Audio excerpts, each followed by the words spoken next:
তো বাচ্চারা, তোমরা সকলে কেমন আছো? ভালো আছি ম্যাডাম, কিন্তু আমি কি ক্লাসরুমের ভিতরে প্রবেশ করতে পারি? হ্যাঁ পারো, কিন্তু তুমি ক্লাসরুমে এসে তোমার বেঞ্চে বসো। তো বাচ্চারা, এবার নিজেরা নিজের পড়া বের করো। কিন্তু ম্যাডাম আমার তো বুঝেছি, তোমার আজ পড়া হয়নি না?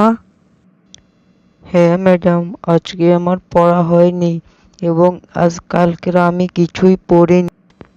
হুম, আজকের এমনিতেই তোমার লেট হয়েছে, আর তুমি তো কোনো পড়া না করেই এসেছো স্কুলে।